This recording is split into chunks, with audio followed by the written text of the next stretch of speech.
नमस्कार, मैं Vishnu Shankar TV9 Bharatvarsh digital के मंच से।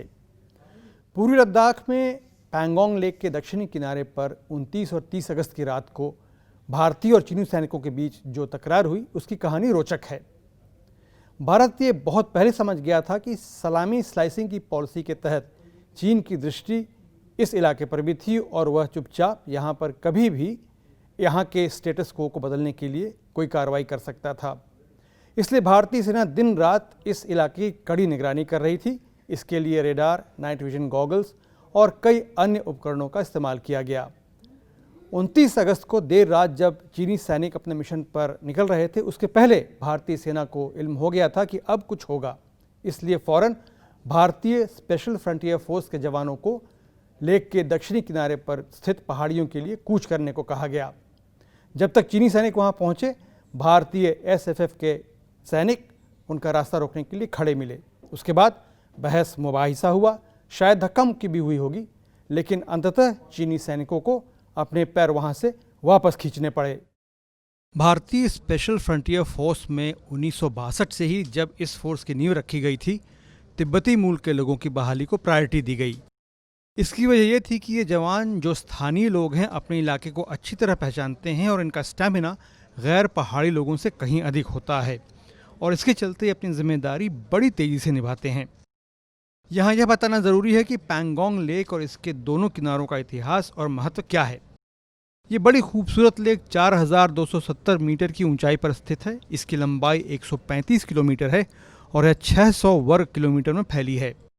ऐतिहासिक रूप से महत्वपूर्ण काराकोरम पर्वतमाला जो तजिकिस्तान, अफगानिस्तान, पाकिस्तान, चीन और भारत से गुजरती है, पैंगोंग लेक के उत्तरी किनारे पर ख़त्म होती है।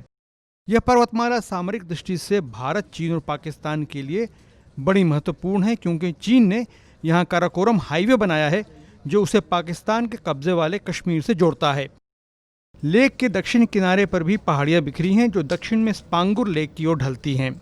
जाड़े में लेक का पानी इतना जम जाता है कि आप इस पर गाड़ी भी चला सकते हैं। लेक का 2/3 हिस्सा चीन की सीमा में है और 1/3 भारत की। LAC लेक की पश्चिमी दिशा में स्थित है, लेकिन ये लेक को कहाँ पर बांटती है, इसको लेकर भारत और चीन की समझ में अंतर है। भारत के अनुसार LAC लेक खुरनाक के पास फिंगर 8 के पास से गुजरती है, जबकि चीन अब मई में इस इलाके में घुसने के बाद से कह रहा है कि LAC फिंगर 4 पर स्थित है।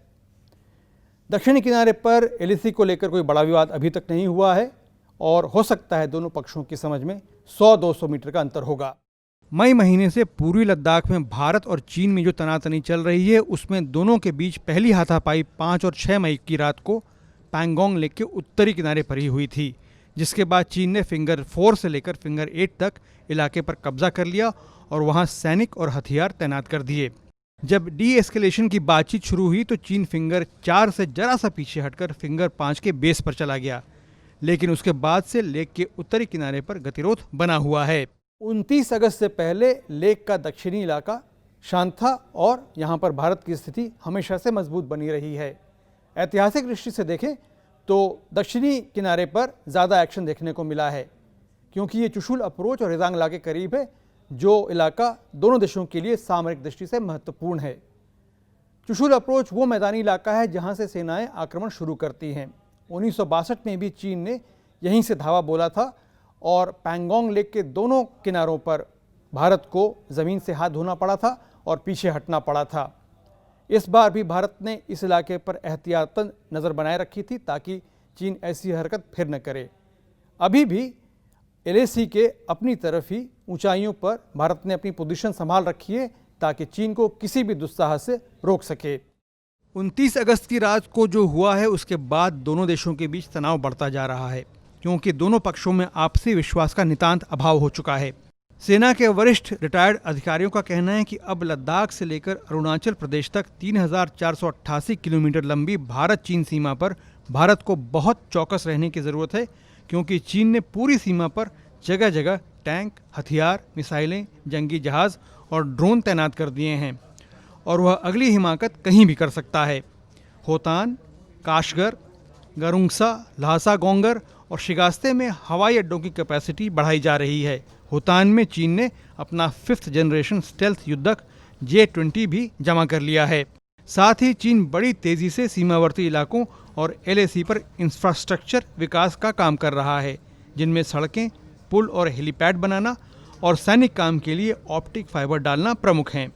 भारत ने भी अपनी तरफ सेना और हथियार बराबरी के आधार पर तैनात कर दिए हैं और इंफ्रास्ट्रक्चर विकास का काम भी चल रहा है।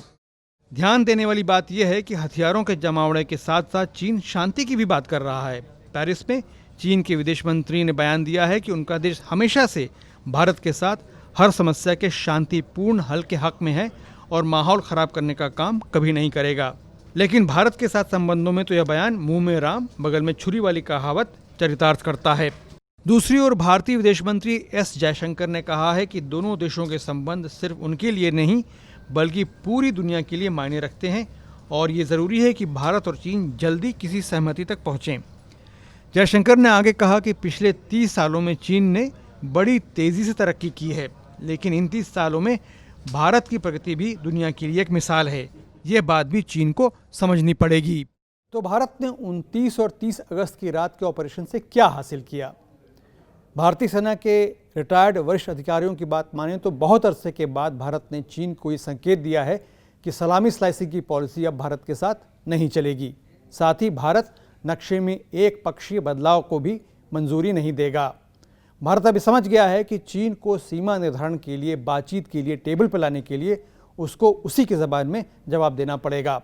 भारत अब पैंगोंग लेक की दक्षिणी किनारे पर अपनी मजबूत स्थिति का लाभ लेकर उत्तरी किनारे पर गोगरा में और डेप्सांग दौलत बेग ओल्डी सेक्टर्स में डी एस्केलेशन और डिसएंगेजमेंट के लिए नेगोशिएट कर सकता है। सोच समझकर में हमारी कोशिश रहती है कि हम आपके लिए ऐसे विषय लाएं जो विचार योग्य हों और आपको फूड फॉर थॉट दे सकें। इस आशा के साथ कि आप आगे भी हमारे साथ बने रहेंगे। आज हमारे साथ जुड़ने के लिए धन्यवाद।